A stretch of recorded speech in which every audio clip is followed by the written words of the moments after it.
एउटा गलत परम्परा जुन आजको सभ्य भनिएको समाजमा पनि चलिरहेको छ, जुन परम्परा सामान्य मानवीय व्यवहार विरुद्ध हो भन्ने थाहा पाउँदा पाउँदै पनि यस विरुद्धको अभियानले प्राथमिकता पाउन सकिरहेको छैन। जातीय छुवाछुत र भेदभावको मुद्दामा प्रायःजसो यो विषयमा बोल्ने र मुद्दा उठाउने पीडित पक्षहरू नै देखिन्छन्। आखिर यो मुद्दा, जातीय छुवाछुत र भेदभावको मुद्दा साझा मुद्दा किन बन्न सकिरहेको छैन? यी र यस्तै प्रश्नको जवाफ खोज्न आज म एकजना व्यक्तिसँग भेट्दैछु। उच्च र नीचको प्रश्न, विभेद र बहिष्करणको प्रश्न, संस्कार र संरचनाको प्रश्न, सामाजिक व्यवहार र राजनीतिक चिन्तनको प्रश्न, मानवता र मानवाधिकारको प्रश्न। नमस्कार, म राजेश हमाल, यहाँहरूलाई स्वागत छ कार्यक्रम जातको प्रश्नमा। आज मसँग पूर्व प्रधानमन्त्री एवं जनता समाजवादी पार्टीका नेता डाक्टर बाबुराम भट्टराईजी हुनुहुन्छ। आउनुहोस् उहाँलाई कार्यक्रम जातको प्रश्नमा स्वागत गरौँ। डाक्टर बाबुराम भट्टराईजी, जातको प्रश्नमा स्वागत छ। धन्यवाद। सुरुवातमा मैले तपाईँलाई सोध्न चाहेँ कि तपाईँ त गोर्खामा हुर्किनुभयो होइन? प्रारम्भिक चरणमा गोर्खामै बिताउनु भयो स्कुली जीवन। त्यो बेलामा, त्यस बेलाको माहौलमा तपाईँको परिवार र विशेष गरिकन तपाईँ आफै व्यक्तिगत हिसाबले यो जातीय छुवाछुत र भेदभावको अनुभव कस्तोसँग हाल्नु भएको छ? हो, म गोर्खाको एउटा गाउँले परिवेशमा हुर्केको मान्छे हुँ। आजभन्दा 60 वर्षको गोर्खा करिब करिब मध्ययुगको अवस्था जस्तैमै थियो। त्यो मैले फर्केर हेर्दाखेरि हाम्रो गाउँको परिवेश चाहिँ अत्यन्तै मिश्रित प्रकृतिको पनि छ। त्यहाँ सबै जातिहरू, खसारीहरू, खास ब्राह्मण क्षेत्री हुने बित्तिकै चाहिँ स्वतः दलितहरू भइहाल्छन्। दलितहरूमध्ये पनि पहाडमा हुने भनेको चाहिँ दमाई, कामी, सार्की, यी 3 थरी नै बढी हुने गर्छन्। र त्यसैले अब हाम्रो गाउँमा नै अलिकति पर 100 मिटर पर गएपछि दलितको घर अथवा हाम्रो पँधेरो जुन छ, पानी भर्ने पँधेरो हुन्छ साझा, त्यहाँ नजिकै सार्कीको घर छ। यसो भएको हुनाले सानैदेखि नै दलितहरूसँग चाहिँ मेरो सम्पर्कहरू हुन्थ्यो। भनेपछि त्यो छुवाछुत भेदभाव चाहिँ प्रष्टै देखिन्थ्यो तपाईँको त्यो? प्रष्टै। त्यो फेरि त्यति बेला नै मलाई एउटा प्रश्न के लाग्थ्यो भने हामी त सानो बच्चा 6-7 वर्षका बच्चा हुन्थ्यौँ। दसैँमा लुगा सिन दमाई कहाँ जानु पर्थ्यो र खेतीपातीमा चाहिँ हलोको फाली बनाउने हुन्छ, त्यहाँ हामी कामी कहाँ जानु पऱ्यो र जुत्ता छाला आदि बनाउनु पऱ्यो भने हामी सार्की कहाँ जानु पऱ्यो। त्यसरी जाँदाखेरि चाहिँ उहाँहरूले चाहिँ अलिकति उहाँहरूको घर जाँदाखेरि चाहिँ नि हामीलाई पनि उहाँले कुनै छोको खानुहुन्न भन्नुहुन्थ्यो र हामी कहाँ आउँदाखेरि पनि उहाँहरू पिँढीमा नबसेर आँगन टुक्रुका बस्ने। यो गर्दाखेरि अनि बालसुलभ मेरो मस्तिष्कमा यो कसरी भयो भन्ने कुरा चाहिँ मैले त्यति बेला चाहिँ यो त मिलेन जस्तो लाग्थ्यो। फेरि मान्छेले मान्छेमाथि छुवाछुत गर्ने यो त परिकल्पना गरै नसक्ने चिज हो, हुनै नसक्ने चिज हो। त्यो देख्दाखेरि चाहिँ यो त बेठिक भयो। र म अहिले पटक भन्ने गर्छु, म एउटा माओवादी विद्रोह आन्दोलनमा लाग्नुको पछाडि पनि त्यति बेलादेखि दलितहरूको माथिको विभेद र महिलाहरूमाथिको विभेद, यी दुईटा मेरो प्रत्यक्ष आँखाले गाउँमै देखेको हुनाले पनि यो समाज व्यवस्था ठिक छैन भनेर पनि मलाई लागेको थिएँ। अनि यो जुन अन्तर्जातीय विवाह यहाँले गर्नुभयो त्यो पनि त्यही सोचको प्रतिफल हो कि? यो पनि त्यहाँनिर रमाइलो कथा छ। हाम्रो त्यो त्यति बेला त के भन्छ 10-12 वर्षमै बिहा गरिदिने चलन हुन्थ्यो। अनि मलाई पनि त्यति 10-12 वर्ष भएपछि बिहा गर्ने भनेर छोरी दिन आउने भनेर चाहिँ गाउँमा चाहिँ मान्छेहरू आउँथे। अब के भनेर टार्ने? अनि मैले चाहिँ पछि के भन्दै गएँ भने अब एसएलसी पास नगरेसम्म र अलिक नपढेसम्म त गर्दिनँ भन्ने चेतन त जागिर भएको थियो। अनि एउटा त विद्रोहको कारणले, एउटा त बुवा आमालाई पनि अलिकति झस्काउने धरले त्यसरी त दलित खोज्नु त्यसो भने र म के भने म दलितसँग बिहा गर्छु त सतर्क चाहिँ ग्रेजुएट भएको दलित चाहिने, ग्रेजुएट भन्नु तलको म बिहा गर्दिनँ। बिहा गर्छु भनेर भन्नुभएको थियो? म भन्दै त्यो बुवा आमालाई पनि सोध्न सक्नुहुन्छ, उहाँहरू अहिले नै सम्झन सक्नुहुन्छ। र विडम्बना के छ भने अहिलेसम्म पनि होइन, तपाईँले त्यस्तो सोच राखेर अघि बढेको मान्छे, यतिका वर्ष राजनीतिमा हुमिएको व्यक्तिलाई कस्तो लाग्छ कि आजको घडीसम्म पनि, आजको युगमा आइपुग्दाखेरि पनि यो जातीय अहङ्कारका घटनाहरू, हिंसाहरू दिनदाडै भइरहेका छन्? यहाँहरूले जनयुद्ध सुरु गर्नुभएको क्षेत्र रुकुममा हालसालै त्यो किसिमको घटनाहरू भयो, त्यो सबै देख्दाखेरि यहाँलाई कस्तो लाग्छ? त्यसैले यो क्रान्ति अधुरो छ, अपूर्ण छ भन्ने गर्छु मैले। यो आधा गिलास भरि छ, आधा खाली छ भन्नुको पछाडि हामी त आमूल परिवर्तनको निम्ति अपुरो हुनुको कारण किनभने त्यो क्रान्तिमा जुन पछिल्लो क्रान्ति भन्नुभयो तपाईँले, त्यसमा कि यो मूल एजेन्डा बन्न सकेन? होइन, हामीले समाज परिवर्तनको लागि अन्य कुरा, अन्य विषयको साथसाथमा यो दलित समुदायको विषयलाई चाहिँ नि प्राथमिकतामा आउन नसकेको हो। हामीले माओवादी जनयुद्धको क्रममा यो विषयलाई वर्गीय, जातीय, क्षेत्रीय, लैङ्गिक, जातपात जन्य विभेद, यी 4-5वटा जुन विभेदका प्रकृति छ नेपाली समाजमा, यसको अन्त्य गर्नुपर्छ भनेर नै हामीले उठाएका हौँ। त्यसैले नि तपाईँले यो 12 बुँदे समझदारीदेखि संविधानको प्रस्ताव छ त्यो सबै तपाईँ हेर्नुभयो भने त्यो भाषा प्रयोग गर्नुमा मेरो पनि एउटा प्रमुख हात छ त्यहाँनिर। तर दुर्भाग्य के भइदियो भनेदेखि पछि बिस्तारै क्रान्तिको रापताप सेलाउँदै गइसकेपछि संविधान बनाउँदा कयौँ कुरा राम्रो कुरो त हामीले लेख्यौँ, तर व्यवहारमा के हो भने कानुन बमोजिम हुँदैछ भन्ने चाहिँ राख्नेतिर गयो र जो यथार्थवादी जुन शक्तिहरू थिए उनीहरू हाबी हुँदै गए र त्यसले गर्दा संविधानको लेखोट पनि मधुरो हुँदै गयो र पछि कानुन झन् कमजोर बने र व्यवहार त झन् हाम्रो हुँदै भएन। त्यो कारणले गर्दा यी प्रश्नहरू चाहिँ अहिले पनि बाँकी रहे। दलितको मुक्तिको प्रश्न भनेको एउटा राजनीतिक सत्ताको प्रश्न हो। जबसम्म राजनीतिक सत्तामा उनीहरू सहभागिता हुँदैन त्यति बेलासम्म यो विभेदको अन्त्य गर्ने सम्भव हुँदैन। दोस्रो, आर्थिक रूपमा पनि एकदम जो विपन्न छन्, धेरै जसो दलितहरू भूमिहीन छन् र चाहिँ साधन स्रोतबाट वञ्चित छन् र अत्यन्त विपन्नमा उनीहरू पर्छन्। र तेस्रो सबभन्दा महत्त्वपूर्ण कुरो भनेको चाहिँ यो दलित विभेद र छुवाछुत जनव्यवहारलाई हिन्दू धर्मशास्त्रले नै एउटा वैधानिक मान्यता दिएको छ। यो संस्कार मान्छेको दिमागमा जन्मिएदेखि नै त्यो चाहिँ घुसेर बसेको छ। त्यसैले धर्म र संस्कृतिलाई बदल्न झन् गाह्रो विषय हुने रहेछ। मैले आज तपाईँ राजेश हमाल जो नेपालको एउटा सुपरस्टार हुनुहुन्छ, तपाईँ मार्फत मैले करोडौँ जनताको बिचमा मैले भन्नै पर्छ यो चाहिँ हिन्दू धर्ममा पलाएको यो गलगाँड हो, यो क्यान्सर हो। क्यान्सर लागेको कुरो हाम्रो शरीरकै अङ्गहरूमै क्यान्सर पलाउँछ नि त, हामी त त्यसको उपचार गर्छौँ, त्यसलाई माया गरेर त बस्दैनौँ। र गलगाँड आउँदाखेरि त्यसको उपचार हामी गर्छौँ भने मान्छेलाई चाहिँ अछुत रूपमा व्यवहार गर्ने कुरा धर्म हुनै सक्दैन। धर्मले जुन समानताको कुरा गर्छ, न्यायको कुरा गर्छ, सदाचारको कुरा गर्छ र यस्तो दुराचार अरूमाथि चाहिँ विभेद र अत्याचार गर्ने, विभेद गर्ने धर्म हुनै सक्दैन। फेरि यसलाई हटाउनै पर्छ भन्ने धेरै गैर दलितहरू पनि त हुनुहुन्छ नि जसले चाहिँ धर्ममा आस्था राख्नुहुन्छ तर यो व्यवहारप्रति चाहिँ उहाँहरूको चाहिँ ठुलो गुनासो छ। यो दलितको मुद्दामा यो दलित समुदायबाट मात्रै आवाज निक्ल्यो भने त सायद यो समाधानको निष्कर्षमा नपुग्न पनि सक्छ। त्यसकारण गैर दलितहरूको कतिको चाहिँ यसमा हात हुनुपर्छ, तपाईँलाई के लाग्छ? यसको जवाफ दिनुभन्दा अगाडि हामी एउटा भिडियो हेरौँ है, त्यो भिडियो हेरेपछि अनि म फेरि फर्कन्छु। पहिलो कुरा त दलित र गैर दलितहरूको जुन सोच छ र उनीहरूको जुन मुद्दाहरू छ त्यसमा चाहिँ विभाजित छ। उनीहरूले चाहिँ के सोच्छ भने यो चाहिँ हाम्रो मुद्दा हो, दलितको मुद्दा भनेको दलितको मात्रै हो भनेपछि दलित समुदायलाई चाहिँ अहिलेसम्म अपनत्व ग्रहण गरेको छैन। उनीहरूमाथि जुन विभेद हुन्छ त्यो विभेदलाई स्वीकार गरेको छैन। उनीहरूलाई चाहिँ के लाग्छ भने गैर दलितलाई यो त पहिलादेखि भइरहेको कुरा हो, अलिअलि यस्तो त भइहाल्छ नि समाजमा भन्ने खालको मनोविज्ञान अहिले पनि अधिकांशमा छ।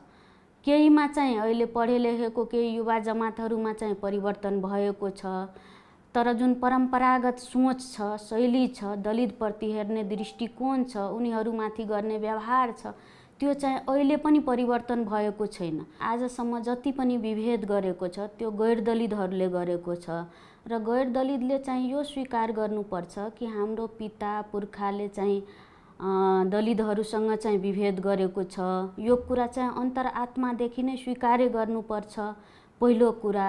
र दोस्रो कुरा चाहिँ गैर दलितले चाहिँ के गर्नुपर्छ भने सुधार गर्नुपर्छ। आफ्नो जुन पहिलादेखिको जुन चलन थियो, दलितलाई हेर्ने जुन दृष्टिकोण थियो त्यो दृष्टिकोणलाई चाहिँ परिवर्तन गर्नुपर्छ। दलितहरूको अभियानमा, उनीहरूको आन्दोलनमा गैर दलितहरूले चाहिँ सहकार्य गर्नुपर्छ, साथ दिनुपर्छ र दलितमाथि जुन विभेदका घटनाहरू हुन्छ त्यो घटनामा केवल दलित होइन कि गैर दलितले पनि आवाज उठाउनुपर्छ। अहिले पनि हाम्रो समाजमा जातको प्रश्नलाई एउटा दलितको मात्रै विषय हो भन्ने रूपमा बुझिन्छ। यो चाहिँ दलितको मात्रै विषय होइन। जातको प्रश्नलाई गैर दलित समुदायले चाहिँ सही तरिकाले यो के हो के होइन भनेर चाहिँ गैर दलित समुदायमा र आफ्नो समाजमा पनि ज्ञान फैलाउन सक्छन्। गैर दलित समुदायले विशेष गरेर आफैमाथि प्रश्न गर्नु पर्यो कि हामीले शासन सत्तामा रहँदाखेरि यो समाजलाई के दियौँ, यो देशको विकासमा के गर्न सकेको भन्ने कुरा चाहिँ एकचोटि आफैले प्रश्न गर्नुपर्नेछ। र अब त्यसको विकल्प के हो त भने शासन सत्तामा संरचनाहरूमा दलित समुदायहरूको सहभागिता। त्यसको लागि गैर दलित समुदायले सामाजिक न्यायको लागि, सहभागिताको लागि, पहुँचको लागि जे जस्ता सङ्घर्षहरू गरिरहेका छन् त्यो सङ्घर्षमा गर्दलित समुदायले सहयोग गर्न सक्छ, सहयोगीको रूपमा भूमिका निर्वाह गर्न सक्छ। अहिले भइरहेका थुप्रै घटनाहरू छन्, जातीय विभेदका घटनाहरू छन्। यी विषयलाई चाहिँ राम्रोसँग दस्तावेजीकरण गरेर एउटा जात व्यवस्था विरुद्धको ज्ञान उत्पादन गर्ने कार्यमा पनि गर्दलित समुदायले सहयोग गर्न सक्छ। त्यसले नै हाम्रा संरचनाहरूमा जात व्यवस्थाको विषय र दलित समुदायको चाहिँ भौतिक उपस्थिति नहुँदासम्म हाम्रो विकासको प्रक्रिया नै अगाडि बढ्न सक्दैन भन्ने कुरालाई अहिले गर्दलित समुदायले स्थापित गर्न सक्छ। डाक्टर साहब के भन्नुहुन्छ यसको बारेमा? आजको घडीसम्म पनि हामी जुन दलित समुदायमाथि भएको विभिन्न भेदभाव, विभिन्न घटनाहरू, होइन, जातीय अहङ्कारका चाहिँ हिंसाकै घटनाहरू पनि देख्छौँ र दलित समुदायहरू अन्यायमा परेको पनि देख्छौँ। तर त्यसमा चाहिँ खालि दलित समुदायहरूको मात्रै हामी आवाज सुन्छौँ, गैर दलित समुदायबाट चाहिँ नि एक किसिमको सपोर्ट भएको त्यो मुद्दालाई लिएर गैर दलित समुदायहरूबाट पनि केही आवाज निस्केको चाहिँ नि हामी त्यति अनुभव गर्दैनौँ नि, किन होला? अब यो विडम्बनापूर्ण नै हो। यो मान्छे चाहिँ एउटा पशु जगतबाटै आएको हुनाले अलिकति स्वार्थी पनि हुने र आफ्नो भएको लाभलाई गुमाउन नचाहने कारणले पनि आम रूपमा त्यो हो। तर चाहिँ के हुन्छ भने गैर दलित समुदायमध्येका जो अग्रगामी प्रगतिशील वैज्ञानिक चिन्तन राख्ने मान्छेहरू हुन्छन् उनीहरूले यसमा साथ दिन्छन्, दिनुपर्छ। र तर मुख्य रूपमा चाहिँ फेरि जो विभेदमा उत्पीडन परेको छ उनीहरूले नै विद्रोह गर्नुपर्छ। किन बच्चाले रोयो भने मात्रै आमाले दुध खुवाउँछ, नत्र भने आमाले पनि ध्यान दिन्नन् भने जस्तै दलितहरूले चाहिँ आफ्नो सङ्घर्षलाई उठाइ गर्नुपर्छ, चिच्याको चिच्याइ गर्नुपर्छ, कराएको कराइ गर्नुपर्छ, बोलेको बोलै गर्नुपर्छ। र तपाईँ हामी जस्ता अग्रगामी सोच राख्ने गैर दलितहरूले त्यसमा साथ दिनुपर्छ। त्यसो भयो भने दुईटाको संयोजनबाट चाहिँ क्रान्ति र परिवर्तन पुरा हुन्छ। यहाँको अनुभवले के भन्छ नि, गैर दलितहरू कतिको चाहिँ नि यस दलितको मुद्दालाई लिएर संवेदनशील हुनुहुन्छ हाम्रो समाजमा? अब बढ्दै गएको छ। जुन अहिलेको पढे लेखेका, उनीहरू चेतना भएका, देश विदेश घुमेका मानिसहरूले चाहिँ सहानुभूति राख्ने, यो अभियानमा साथ दिने गरेकै छन्। तर पुरातन सोच राख्ने मान्छेहरूले चाहिँ अहिले पनि दलितहरू जागे भने चाहिँ आफ्नो भाग खोज्छन् अथवा हामीले खाइपाएको सुविधा खोजिन्छ भने जस्तो ढङ्गले चाहिँ अलिकति ध्यान नदिएको जस्तो म पाउँछु। त्यो सोचबाट अझ पनि निर्देशित छ समाजका व्यक्तिहरू? अब त्यसो हुँदैन थियो भनेदेखि त यो छुवाछुत त उहिले अन्त्य हुनु पर्थ्यो नि। हाम्रो भाग खोज्छ यदि दलित समुदायलाई चाहिँ नि, त्यही चिन्ताले त होला नि त साथ नदिएको नि। जस्तै यो छुवाछुत त खराब हो भने त बुझ्नु पर्थ्यो नि। अहिले 21औं शताब्दीको मान्छेले छुवाछुत गर्नु त विज्ञान सम्मत छैन भन्ने बुझ्नुपर्ने हो नि। तर किन भइरहेको? अहमता इगोले मात्रै भूमिका खेलिरहेछ। अनि एउटा त चेतना पनि हो, धार्मिक सांस्कृतिक जुन लेउ जस्तो टाँसिएर बसेको चाहिँ पुरानो चेतना छ, त्यसलाई छोड्नु नसकेर पनि त्यस्तो भयो। मानवको मनोविज्ञान के जो आफूलाई वर्चस्व देखाउन खोज्ने, आफूलाई उ गर्न खोज्ने, ती पाटाहरू किन मेट्ने भन्ने मनोविज्ञानले पनि त काम गरे होला नि, होइन? त्यो मनोविज्ञान र मुख्यतः स्वार्थ नै हो रहेछ भने हामी त पशु जगतबाटै आयो नि। एनिमल प्लानेट तपाईँहरू हेर्नुहुन्छ होला नि, त्यहाँ कसरी चाहिँ पशुहरू आफ्नो लडिरहेको हुन्छ नि, खोजाखोज गर्छ नि। आखिर हामी पनि त्यहाँ मान्छे भएर आयो भने अलिकति त्यो पशुवत गुण सायद हामी पनि छ र त्यही अभिव्यक्त भएको जस्तो मलाई लाग्छ। विकास त हाम्रो धेरै भइसक्यो नि बौद्धिक हिसाबबाट, होइन र?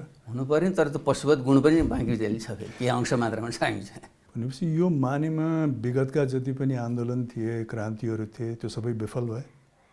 होइन, आंशिक रूपमा मात्रै भयो, त्यो क्रान्ति पुरै सफल भयो। नत्र त छुवाछुत जस्तो प्रथा अहिले पनि रहनु, त्यही कारणले गर्दा चाहिँ रुकुममा चाहिँ अहिले पनि आएर क्रान्तिको केन्द्रमा नवराज विकहरू चाहिँ मारिनु, तराई मधेसमा दिनदिनै चाहिँ दलितहरू चाहिँ मारिनु भनेको त क्रान्ति अपुरो भएकै पुष्टि हो नि।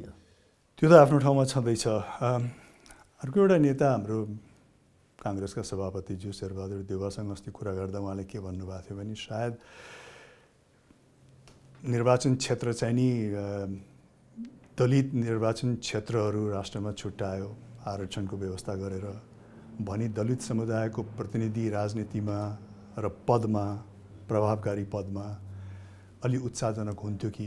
यहाँको के विचार छ त्यो दलित समुदायको कन्स्टिट्युन्सी निर्वाचन क्षेत्र चाहिँ नि निर्माण गर्नको लागि? अनि त्यो पनि एउटा तरिका। यसमा त हामीले जस्तै महिलालाई हामीले चाहिँ 1/3 अनिवार्य भनेछौँ नि, त्यसरी दलितहरूलाई पनि 15% अनिवार्य भनेर राखौँ न। अनिवार्य लेखिएन, अनिवार्य नभएको हुनाले त्यहाँ टोकन मात्रै दिएर चाहिँ छुट्याइएको छ। पूर्ण रूपले समानुपाती गरौँ भन्ने हो। त्यसलाई पनि प्रत्यक्ष निर्वाचित गराउने कि महिलाहरूको पनि 1/3 जुन भनेछौँ हामीले, उनीहरूलाई पनि महिलाको चाहिँ महिला प्रतिस्पर्धा गर्छन्, दलितको ठाउँमा दलित प्रतिस्पर्धा गर्छ। तर चाहिँ उनीहरूलाई चाहिँ निश्चित प्रतिशत चाहिँ कन्स्टिट्युन्सी छुट्याउनु पऱ्यो। त्यो पनि एउटा तरिका हो। तर त्यसको निम्ति पुनः समानुपातिक भनेको समानुपातिक प्लस प्रत्यक्ष निर्वाहित त्यस्तो ढाँचा चाहिँ हुनु पऱ्यो, जो हामीले माओवादीले त्यति बेला त्यो प्रस्ताव गरेको थियो, स्वीकारिएन। शेरबहादुरजी लगायतले त्यति बेला मान्नु भएन, हामीले त्यति बेलै भनेका थियौँ।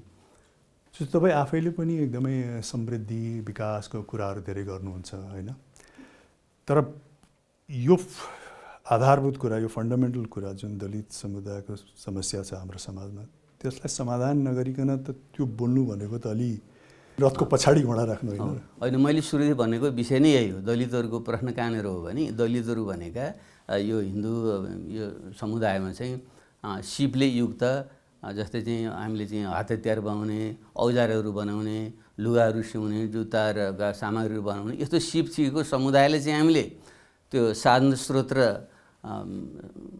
अधिकारबाट वञ्चित गरिदियौँ।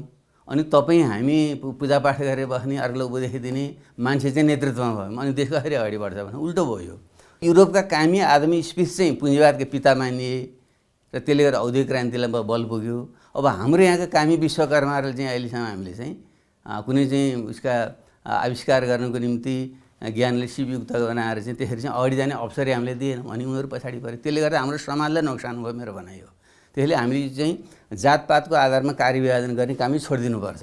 कि दलितको छोरोले चाहिँ दलितै भइराख्नुपर्ने हुनु भएन, बाहुनको छोरो बाहुनै भइराख्ने, कर्मकाण्ड गर्ने छेत्रीले चाहिँ लड्ने बिड्ने मात्रै गर्नु अहिलेको युगमा उपयुक्त छैन। कुनै बेला थियो होला आवश्यकता, अब त्यो युग पुरानो भइसक्यो। यहाँले एकचोटि भन्नु पनि भएको थियो सायद थर फेरेर हुन्छ कि भनेर, त्यो सायद धेरै आलोचना पनि भयो त्यसको।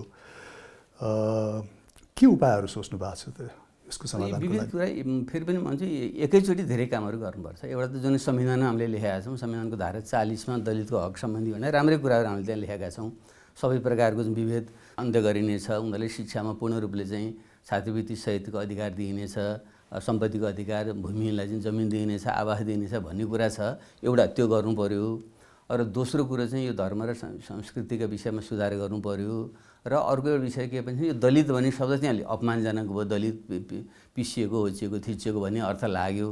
त्यसले यो पहिचान पनि अलिक फरक ढङ्गले गर्न पाए हुन्थ्यो भन्ने पनि छ। यो कुरा पनि हामीले चाहिँ गर्दैछौँ सँगसँगै। दलित शब्दप्रति गर्व गर्नुहुन्छ किनकि उहाँको त यो अभियानको चाहिँ नि नाम हो, उहाँको आन्दोलनको क्रान्तिको एउटा नाम दिनुभएको छ, जसले चाहिँ नि दलित भन्ने बित्तिकै दलितभित्रका विभिन्न समुदायहरूलाई चाहिँ एकीकृत गर्न चाहिँ नि सहयोग गर्छ। अब त्यो एकीकृत गर्ने एउटा चाहिँ नि नामलाई नै हटाइदियो भने त फेरि दलित समुदायहरू आफै कसरी एकीकृत हुन सक्छ? हटाउने होइन, त्यस्तै राम्रो हो। त्यो उहाँहरूकै एउटा सेक्सनको माग छ। मैले भन्नु खोजेँ, मैले भन्नु खोजेँ होइन। उहाँहरूले चाहनुहुन्छ भने उहाँले चाहिँ त्यही राखे त ठिकै छ। दलित परिवर्तन कि तपाईँ हामी नै भन्नुहोस् न, म बाबुराम भट्टराई छु, यदि मेरो चाहिँ बाबुराम परियार भन्ने बित्तिकै तपाईँको बिममा अर्कै भइहाल्छ क्या नि। त राजेश हमाल भन्दा चाहिँ एउटा बिममा आउँछ, राजेश विश्वकर्मा भन्दा अर्को आउँछ। बिममा अर्कै हुने मनस्थिति पो हटाउनु पर्यो त। हो त, त्यो हटाउनलाई हो। महिला अधिकारको लागि सबै पुरुषले महिला नाम राखेर त भएन नि। होइन, महिला र पुरुष दान मिल्दैन। महिला र पुरुष प्रकृतिले गरेको विभाजन हो। दलित भनेको मान्छेले क्रिएट गरेको हो, समाजले क्रिएट गरेको। आफैमा त्यो एउटा वजनशील शब्द हो, उहाँहरूले गर्व पनि गर्नुपर्छ। खालि हामीले हामीले भन्ने होइन, उहाँहरूले भन्नुहुन्छ भने ठिकै छ, तपाईँ हामीले भन्नु। हामीले प्रयास के गर्नु पर्यो भने जुन दलित शब्दको मनोविज्ञान छ समाजमा, जुन किसिमको तपाईँले भन्नुभयो नि दलित थर थापाउने बित्तिकै मान्छेको चाहिँ प्रविधिमा फरक आउँछ हो, त्यो मनोविज्ञानलाई पो हामीले उखालेर फाल्नु पर्छ। कसरी गर्नुहुन्छ तपाईँ? तपाईँ त त्यो ठाउँमा हुनुहुन्छ, यतिका त्यसो गर्ने त्यो पनि गरौँ। समाजको लागि यहाँले चाहिँ नि राजनीति जात जन्म नाम किन राख्ने? जस्तै इन्डियामै त एकचोटि अभियान चल्यो, स्कुले जीवनबाट चाहिँ नि यस किसिमको चाहिँ नि विद्रोहको भावना तपाईँमा उत्पन्न भयो दलित समुदायप्रतिको भनेपछि त जवाफ त तपाईँबाट आउनुपर्ने हो। त्यही त म त त्यही भनिरहेको छु नि। त्यसले राजनीतिक, आर्थिक, सामाजिक, सांस्कृतिक एकमुष्ट ढङ्गले गर्नुपर्छ। त मैले भनिसकेँ पटक पटक। त्यसरी मात्रै क्रान्ति पुरा हुन्छ। दलितहरू चाहिँ देशको नेतृत्व गर्ने ठाउँमा पुग्न सकेका छैनन्। त्यहाँ पुरानै ढङ्गले हामी जानु पर्थ्यो। त्यो हाम्रो क्रान्ति विषयमा रोकियो। अहिले प्रतिक्रान्तिको दिशातिर हामी गइरहेका छौँ। फेरि हिजैका टाठाबाटा हुने खानेहरू हाबी भएर भएको अधिकार पनि खोज्ने काम, त्यो उदाहरण त रुकुमकै घटना हो नि। रुकुमलाई त हामीले माओवादीको चाहिँ आधार इलाका बनाएको ठाउँ हो। त्यहाँ त जनताले त्यहाँका दलितहरूले आफ्नो शासन सत्ता चलाउँथे त्यहाँ। तर अहिले त्यो ठाउँमा दलित मारिन थाल्यो भन्नु त प्रतिक्रान्ति होइन यो भनेपछि त्यसको पीडा त त्यहाँलाई भयङ्कर हुन्छ। एकदम पीडा छ, एकदम पीडा छ मलाई। मलाई त बडो अपराध बोझ जस्तो चाहिँ हिंसता बोझ जस्तो हुन्छ मलाई। अनि समाज कता गइरहेको, उल्टो दिशातिर गइरहेको छ। यसलाई चेक गर्नुपर्छ तपाईँ हामी सबै। तपाईँ त यो राष्ट्रको प्रधानमन्त्री पनि हुनुभयो होइन, अर्थमन्त्री पनि हुनुभयो। अर्थमन्त्रीको भूमिकामा यहाँले धेरै प्रभावकारी भूमिका पनि निर्वाह गर्नुभयो। अब त्यो पदमा हुँदाखेरि, सत्तामा हुँदाखेरि दलित समुदायको प्रतिनिधि राजनीतिमा, सत्तामा, निर्णायक भूमिकामा यहाँले त्यसको लागि के गर्नुभयो र त्यो परिवेश देखेर कतिको सन्तुष्ट हुनुभयो यहाँ? पूर्ण सन्तुष्ट त हुन सकिन, तर केही अरूले भन्दा अलिकति अगाडि बढेर त गऱ्यौँ। जस्तै माओवादी पार्टीले 64 सालको चुनावमा जो दलितहरूलाई उठायो, दलितबाट मात्रै सायद 4-5 जनाले प्रत्यक्ष निर्वाचन जित्नुभयो। नत्र पहिले जम्मै 1 जनाले चाहिँ पहिले जित्नुभएको थियो काङ्ग्रेसबाट, नत्र प्रत्यक्ष निर्वाचन जित्दैन थियो। हामीले 4वटा कतिजना मान्छेहरूले, जस्तै तिलक परियार लगायत साथीहरू, खड्गबहादुर विश्वकर्मा लगायत मलाई याद छ, हामीले त्यो गऱ्यौँ। र मन्त्रीमण्डलमा पनि हामीले खड्गबहादुर विश्वकर्मा अनि अर्को पनि रुकुमको साथी हुनुहुन्थ्यो, उहाँहरू जस्तै साथीहरूलाई हामीले चाहिँ मन्त्री पनि हामीले बनायौँ। र मधेसबाट पनि कतिपय दलित महिलाहरू पनि त्यहाँ पर्नुभयो। तर त्यो टोकन मात्रै भयो, चाहे जति हुन सक्छ। सत्तामा हुँदाखेरि यो विषय प्राथमिकतामा आउँछ? ल्याउनु पर्छ। हामीले अलिअलि कोसिस गरेको। गरेको। प्रधानमन्त्री हुनुभयो नि, अर्थमन्त्री हुनुभयो, प्रधानमन्त्री हुनुभयो, सत्ता चलाउँदाखेरि होइन, पावरमा हुँदाखेरि यो विषय कतिको प्रभावकारी हिसाबबाट आउँछ? गर्नुपर्छ। म त्यसो भएको हुनाले यो नबिर्सियोस्, ओझेलो नपरोस् भनेर म प्रत्येक महिना चाहिँ गरिबका घरमा जाने भन्ने जुन योजना बनाएँ, तीमध्येमा त मुसरको घरमा, कर्णालीका दलितको घरमा गएर चाहिँ मैले चाहिँ बसेको, त्यहाँ खाएको। त मैले त्यसको निम्ति दलितहरूको समाजमा चाहिँ समान एउटा व्यवहार रहोस् र उहाँहरूको पनि सम्मान होस् भनेर देशको प्रधानमन्त्री नै उहाँको घरमा गएर बसिसकेपछि म बाबुराम भट्टराई बसेको होइन, त्यो देशको प्रधानमन्त्री बसेको हो। त्यो मेसेज जाओस् भनेर। अनि मेसेजसम्म गयो कम उहाँहरूको एउटा अलिकति आत्मबल थोरै भने पनि बढ्यो, तर त्यो पूर्ण थिएन। तर यो विडम्बना होइन कि चाहिँ नि क्रान्तिमा चाहिँ नि दलित समुदायहरूले बन्दुक त उठाउनु भयो, तर प्रतिफलमा चाहिँ नि मुक्ति खासै पाउनु भएन। ठुलो विडम्बना हो, ठुलो विडम्बना हो। त्यसको कारण? त्यसको कारण त त्यही हो। फेरि त्यो हामीले जुन राजनीतिक अधिकार कागजमा लेखेका छौँ, संविधानमा व्यवहारमा कार्यान्वयन भएको छैन। आर्थिक अधिकार उहाँले प्राप्त गर्नुभएको छैन र मुख्य रूपमा धार्मिक रूपमा चाहिँ उहाँहरू अहिले पनि त्यो चतुर्वर्ण व्यवस्थाबाट चाहिँ उत्पीडित र विरोधमै रहिरहनु भएको छ। भनेपछि क्रान्तिले उहाँहरूप्रति अन्याय गरेको हो? क्रान्तिले अन्याय अपुरो रहेको, जति भयो केही त भयो, संविधानमा लेखिनु भने पनि उपलब्धि हो, तर त्यसलाई कार्यान्वयन गरिन, त्यसलाई कार्यान्वयन ठाउँ उहाँहरू आफै पुग्न नसक्नु चाहिँ त्यो चाहिँ अपूर्णता हो। त्यसलाई पूर्णता दिनुपर्छ। अहिले त अब यहाँ नयाँ पार्टीमा हुनुहुन्छ होइन, त्यो पार्टीको योजना चाहिँ के छ नि? हो, नयाँ पार्टी यसैको निम्ति यो अपुरो क्रान्तिलाई पुरा गर्ने भन्ने नै हाम्रो एउटा पहिलो लक्ष्य हो। त्यसको निम्ति महिला, दलित, जनजाति, मधेसी, थारू, खसारिया सबैको चाहिँ समानुपातिक प्रतिनिधित्व चाहिँ राज्य सत्तामा गराउने र पार्टीमा पनि त्यसरी गराउने भन्ने हाम्रो पहिलो। त्यसको आधारमा जुन देशमा शान्ति हुन्छ, त्यसको आधारमा सुशासन र समृद्धि ल्याउने र उन्नत प्रकारको समाजवादतिर जाने भन्ने हाम्रो मुख्य ध्येय हो। त्यो सकारात्मक सन्देशका साथ डाक्टर बाबुराम भट्टराईजी जातको प्रश्नमा आइदिनु भयो, धेरै धेरै धन्यवाद छ। यहाँले नि यति महत्त्वपूर्ण विषय उठाउनु भयो, धेरै धन्यवाद। यो अगाडि बढोस् र यो दलित मुक्तिको आन्दोलनमा तपाईँ हामी सबै लागौँ, यसको निम्ति मेरो पनि हार्दिक शुभकामना। धन्यवाद। धन्यवाद। अन्यायमा परेकोहरूले न्यायको लागि आवाज त उठाउनै पर्छ, तर त्यति मात्रै होइन, जसले गलत गरिरहेको छ उनीहरूले पनि आफ्नो गल्ती महसुस गर्न अत्यन्त नै जरुरी छ। जातीय छुवाछुत र भेदभावमा परेको समुदायहरूको मात्रै पनि यो समस्या होइन, यो समस्या त तपाईँ हामी प्रत्येक सचेत नागरिकको सोच र सभ्यतासँग गाँसिएको विषय हो। त्यसैले म भन्छु, यो गलत परम्पराको विरुद्ध आजैदेखि एउटा साझा अभियान चलाऊ। आजलाई जातको प्रश्न यति नै। फेरि अर्को श्रृङ्खलामा हाम्रो भेटघाट हुने नै छ। नमस्कार।